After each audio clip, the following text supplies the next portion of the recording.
Et je suis bien content de venir avec vous ce soir parce que c'est vrai que je suis en contact quotidiennement avec des chefs d'entreprise dans le cadre de la chronique que je produis, que je présente sur Radio Classique tous les matins dans la première matinale écho à la radio, Territoire d'Excellence. Et avant-hier, dans le cadre d'une opération que je faisais avec BPI France, qui fait d'ailleurs beaucoup en ce moment pendant cette crise, je discutais avec Corinne Molina, la patronne des peintures Meder, c'est à Villeneuve d'Ascq, vous savez, c'est une entreprise familiale. Et qu'est-ce qu'elle me disait, Corinne?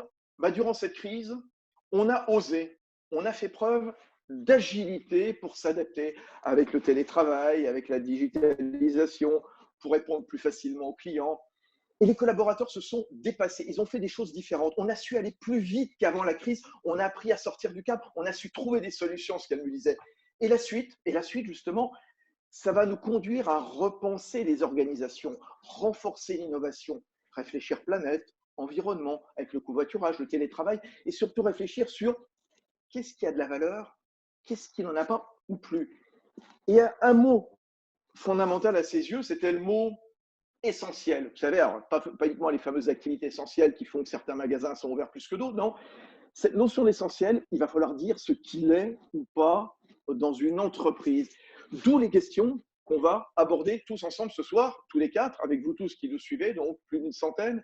Et c'est vrai que c'est le sujet qui vous préoccupe en ce moment dans ce contexte de crise, alors qui est loin d'être fini, bien sûr, mais il faut penser à la suite, hein, bien sûr. Se transformer, pourquoi est-ce que c'est nécessaire pour surmonter la crise? Et les questions qu'on va aborder, ça va être voilà, transformation ou diversification. On va bien recontextualiser aussi en quoi cette crise elle est totalement différente de ce qu'on a pu connaître par le passé et pourquoi il faut se transformer, comment on se transforme justement. Arnaud, donc, Arnaud Marion. Tiens, on va commencer avec vous, Arnaud, s'il vous plaît. Alors, c'est vrai, je le disais, des crises, on en a connu ces dernières années. Il y a celle des subprimes en 2008, 2 ans après, celle de la zone euro, bien entendu. D'autres crises sanitaires, le SRAS, il y a une quinzaine d'années. Il y a des secteurs qui ont subi aussi des soubresauts, bien entendu, le tourisme, l'aérien, bien sûr, après le 11 septembre. En quoi, Arnaud, cette crise, elle est différente, et notamment pour les entreprises? Je crois que déjà, elle est très différente parce qu'on a une tectonique mondiale qui s'est produite, qui est partie de la Chine. On a observé ça avec un grand scepticisme et puis qui est venue comme une déferlante sur le continent européen, que les États-Unis ont regardé avec scepticisme et eux-mêmes sont en train de recevoir ça sur tout le continent américain, d'ailleurs, nord et sud. Et donc, cette crise, elle est globale et elle est mondiale. Vous savez, généralement, le principe de la crise, c'est qu'on est isolé dans une crise. Ça peut être un pays qui est en crise, ça peut être une filière qui est en crise, une entreprise qui est en crise. Moi, ce qui est souvent mon métier, on est isolé par rapport à ça. C'est-à-dire que les autres vous stigmatisent parce que vous êtes le seul en crise. Là, tout le monde l'est. Là, vous l'avez vu, la moitié des salariés français sont aujourd'hui au chômage partiel. À peu près un tiers du monde est à l'arrêt. On est en dizaines de milliards, de milliers de milliards de PIB détruits à travers la planète. Donc, on est confronté à la simultanéité à la fois d'un choc d'offres et d'un choc de demande. La grande différence par rapport à 2008 que vous évoquiez, Fabrice, c'est qu'on n'a pas un manque de liquidité. En 2008, on avait un problème de liquidité, notamment parce que les établissements bancaires n'avaient pas cette solidité financière. Là, c'est une crise des flux réels. Les ateliers du monde se sont arrêtés Tout et à les fait. gens ont arrêté de consommer, tout simplement parce qu'ils sont confinés chez eux, donc ils n'achètent plus une voiture, ils n'ont plus envie, ils ne peuvent plus aller acheter un sac Chanel ou un bien d'équipement ou ce genre de choses. Donc en fait, tous les secteurs sont touchés, à part, on va dire, les utilities, comme on dit, et l'agroalimentaire et les biens essentiels, hein, cette nouvelle notion qui est apparue. Donc c'est une crise des flux réels. En cascade, qui a commencé avec l'atelier du monde, la Chine, qui s'est arrêtée, posant des problèmes de supply chain. C'est une des thématiques du jour. La chaîne de valeur, on va y revenir aujourd'hui, hein, la supply chain, pardon, pour le mot anglais, la chaîne d'approvisionnement. Et puis, comment dirais-je, en fait, c'est donc une crise de flux réels qui aujourd'hui nous touche aussi bien dans la demande et dans l'offre. Et donc, ce qui est en train de se passer, et le risque, c'est le risque de la chaîne de confiance entre les agents économiques. c'est-à-dire le fait qu'à un moment, je cherche à encaisser mon client, mais je ne vais pas payer mon fournisseur. Et les États se sont substitués avec une sorte d'hélicoptère-monnaie pour entreprises où on donne des afflux de liquidités. En fait, on ne les donne pas vraiment parce qu'on endette les entreprises pour faire face à de la destruction de valeur. Voilà. Et c'est certainement les grands points macroéconomiques sur la différence avec 2008. Donc, Et on voit nécessairement les entreprises, les patrons sont soumis à rude épreuve, particulièrement à Arnaud. Comment est-ce qu'on vient en aide aux entreprises les plus fragiles? Combien de temps pour s'en remettre dans le cadre présent de cette crise de 2020? alors, ce qui est très intéressant comme enseignement, c'est qu'en fait, on remarque que l'entreprise en tant que corps social n'a jamais été aussi présente. Et c'est quasiment contre-intuitif par rapport à tout ce qui se passait, par rapport à tout ce qu'on pouvait lire, tout ce qu'on pouvait comprendre. L'entreprise manque à ses employés et ses collaborateurs. Et il ne faut pas négliger deux choses. D'abord, les collaborateurs sont soumis à très rude épreuve, encore plus quand on leur impose une oisiveté forcée chez eux, indemnisée au chômage partiel. Et ce n'est pas de la démagogie que de le dire, il faut être conscient de ça, c'est-à-dire qu'il y aura un après, et l'après ne sera pas identique à l'avant, dans le sens où c'est extrêmement fatigant, le rapport au temps change. Je ne vais pas développer ça. On a fait un webinar qui est sur la chaîne de l'IHEGC avec une victimologue, Nathalie Serrero, qui est passionnant pendant 1 heure et on a dialogué, elle et moi, sur ce sujet. Allez voir ça, c'est vraiment passionnant. Les patrons eux-mêmes sont soumis à très rude épreuve, comme vous le disiez, Fabrice. Pourquoi ? Parce qu'ils ont tout qui leur tombe dessus. Ils ont été dans l'urgence, il fallait s'occuper des salariés. Éventuellement, quand ils continuent à produire, il fallait trouver les conditions sanitaires, trouver des gants, des masques ou ce genre de choses, ou ne pas en trouver, ce qui posera des problèmes, on le verra. Et puis, ils ont les difficultés financières, juridiques à assumer. Beaucoup ne savaient pas comment ils allaient faire leur paye du mois de mars et beaucoup ne savaient pas encore comment ils allaient faire la paye du mois d'avril. Et ils sont à fond dans les papiers en train de demander le prêt garanti par l'État. Donc, il y a beaucoup de mesures qui sont mises en place. Comme toutes les mesures, elles sont compliquées. La foire aux questions de Bercy sur le PGE, il fait 15 pages. Hein, elle fait 15 pages quand même. Donc, si vous voulez, tout ça pose un certain nombre de sujets. C'est extrêmement complexe. Et les patrons, en fait, si je devais résumer, ils ont le problème des salariés, à la fois aujourd'hui en chômage partiel et demain, ces mêmes salariés, ben, il va falloir qu'ils reviennent au travail et qu'on leur redonne des conditions de travail. Il y a des problèmes de santé au travail. Il y a le sujet de la reprise. Comment je fais redémarrer mes ateliers, mon entreprise, ma chaîne d'approvisionnement. Et puis, la grosse question sur le futur, comment ça va se passer. Et là, il y a deux grands enseignements et deux grandes inconnues. Un, c'est quel va être le niveau de la demande au moment de la reprise, à partir du 11 mai. Comment ça va se passer? Est-ce que les gens vont reconsommer comme avant ou au contraire, est-ce qu'ils vont différer avec une épargne de précaution? Ça, c'est le premier sujet. Le deuxième sujet, c'est que cette crise fait réfléchir parce qu'elle est un vrai révélateur de nos faiblesses. Et aujourd'hui, un certain nombre d'entrepreneurs en prennent conscience. Ceux qui étaient déjà fragiles vont être encore plus fragilisés après. Il n'y aura pas d'effet d'aubaine et c'est faux de le croire. Alors, la question, c'est vrai, combien de temps pour s'en remettre? Parce que j'ai l'impression quand même qu'on est dans une course de vitesse quand même, Arnaud.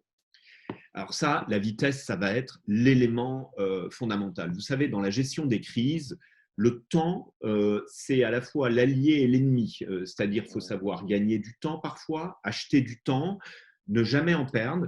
Et je dis toujours, il faut aller plus vite que la vitesse de détérioration du modèle économique. Et ça, c'est extrêmement important. C'est même le titre d'un de mes sous-chapitres du livre que j'ai écrit. Ça signifie que quand vous êtes confronté à de la destruction de valeur, il faut aller plus vite que cette destruction de valeur en génération et en création de valeur. Donc effectivement, il y a une course de vitesse. Et pour la première fois, tout le monde s'est arrêté à peu près en même temps et tout le monde va repartir en même temps. Je vais parler sectoriellement. Donc, dans cette course de vitesse, il y a ceux qui seront les plus rapides, les plus agiles, les plus légers et qui iront plus vite. Combien de temps on va s'en remettre? Moi, j'ai l'habitude de dire quand il y a une restructuration, un plan de restructuration, on met 6 à 12 mois pour retomber sur ses pieds avec une nouvelle organisation cible, avec retomber sur ses pieds, sur ses marchés et autres. Là, pour moi, on est sur 12 à 18 mois avant de revenir vraiment à la normale. Mais il y aura une grande différence, et c'est l'objet de ce webinaire. Ceux qui s'en sortiront le mieux, ce seront ceux qui auront transformé leur modèle économique. Et ça, c'est quelque chose d'extrêmement important. La prise de conscience qu'il va y avoir va être extrêmement importante là-dessus. Transformer son modèle, c'est avoir un modèle qui est compétitif, c'est avoir un modèle qui est moderne. On le voit bien. Qu'est-ce que nous avons tous fait? Regardez ce webinaire. Est-ce que je faisais des webinaires sur Zoom avant cette crise? Non. Voilà. Dès l'annonce du confinement le samedi 14 mars, le lendemain, le dimanche, je me suis dit, il faut faire, faut parler aux chefs d'entreprise. Pour la petite histoire, à 5 ou 6 heures du matin, parce que j'étais réveillé le dimanche, je me suis dit comment je fais un webinaire. J'ai fait comment faire un webinaire. Bon, je suis tombé sur Zoom, qui est devenue l'application qui s'est le plus développée. Je crois qu'il y a 200 millions d'utilisateurs. Et donc, ça veut dire que tout le monde se remet en cause, tout le monde travaille différemment et tout le monde va travailler différemment. Ouais. Alors, vous nous avez dit transformer son modèle, ça va être de la modernité, ça va être de la compétitivité, de l'agilité également. Vous parlez d'agilité. Moi, je citais également ce mot au travers du témoignage que je donnais tout à l'heure, celui de Corinne Molina, la patronne de MEDER. Euh, Qu'est-ce que ça recouvre, cette agilité, justement, se transformer? Pourquoi? Comment? Ça veut dire quoi, là, concrètement, Arnaud Marion? L'agilité, c'est la capacité qu'on a à lutter contre l'inertie d'une organisation. Euh, Vous savez, on parle souvent du mode startup, et vous le savez bien, parce que vous avez souvent relaté ça sur les différentes zones sur lesquelles vous avez travaillé. Le mode startup, c'est une organisation apprenante et qui se remet en cause systématiquement. Et je crois que l'agilité, c'est ça, c'est-à-dire transformer nos entreprises dans des organisations apprenantes, susceptibles d'évoluer vite, donc de se donner des bons objectifs avec le bon horizon de temps. L'agilité, c'est pas de se dire que tout d'un coup, on va dépasser Google demain. L'agilité, c'est d'être capable de dire, je me remets en question et je vais vendre différemment. On voit bien qu'il y en a qui vendent différemment aujourd'hui et qui font ce qu'ils ne faisaient pas. Moi, ça fait 5 semaines que je travaille de la même façon, tout autant qu'avant, mais je le travaille à travers uniquement un écran, quasiment plus mon téléphone d'ailleurs, quasiment plus mon téléphone. Le téléphone est devenu marginal et c'est ce qu'on est en train de faire ce soir. L'agilité, c'est cette capacité à s'adapter, donc à se donner des objectifs courts, bien calibrés, mais que l'on va pouvoir atteindre. Et c'est surtout cette capacité à se dire, le monde, la concurrence qu'il va y avoir, en fait, est une compétition. Et donc, comment je fais à un moment dans mon go-to-market, c'est-à-dire dans le fait de pouvoir vendre, de pouvoir me faire connaître, comment je fais pour le faire mieux que les autres ou différemment des autres? C'est intéressant, justement, ce qu'on voit des pays qui ont déjà redémarré. Tiens, justement, parmi la centaine de personnes qui nous suivent ce soir, je cite le commentaire de Thierry Dupaïs qui nous dit: tout le monde s'est arrêté en même temps en France, mais pas en Europe. L'absentéisme s'est révélé très fort en France, peu sensible dans nos pays limitrophes. Et ça pose la question de la future agressivité concurrentielle de nos pays voisins. Voilà ce que dit Thierry Dupaïs. Et c'est vrai que la question se pose: à quoi ça va ressembler la concurrence désormais dans ce contexte? Arnaud? Je pense qu'il va falloir jouer sur la différenciation, c'est-à-dire sur le degré de valeur ajoutée qu'on va être capable d'exprimer à travers ses services, à travers ses produits. Je crois que ça va être un élément fondamental, c'est-à-dire vraiment la réalité. Donc oui, il y a des différences, mais il y a des différences de systèmes sociaux. Et on a un système particulièrement protecteur.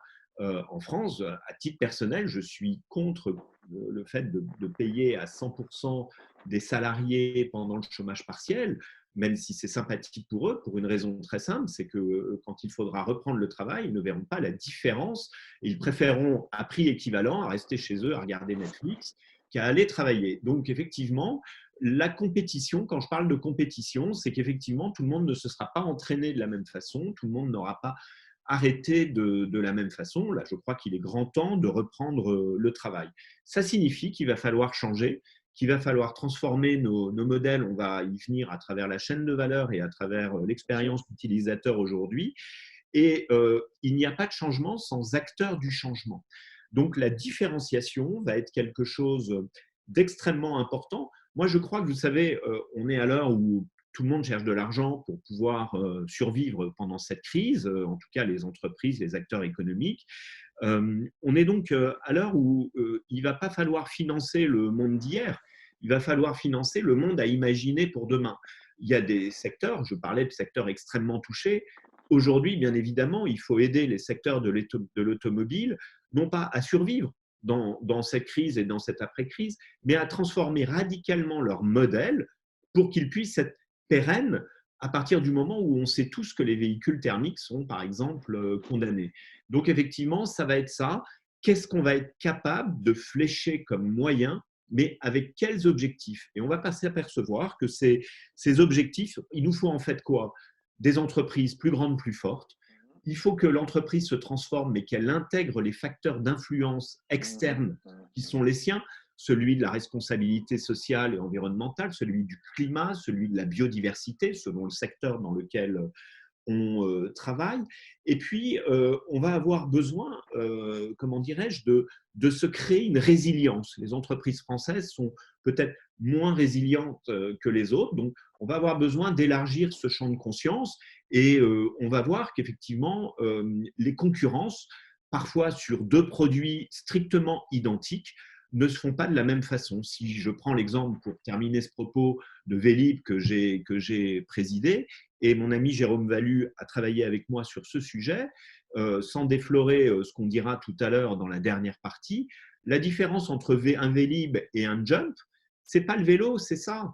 Alors, est-ce qu'on arrive à le voir? C'est mon téléphone. Ouais, parce voilà, c'est bon, on le voit bien, ouais. Voilà. Ah, voilà. Avec la Faut plus photo de mon bouger. épouse Bon, quand elle était petite.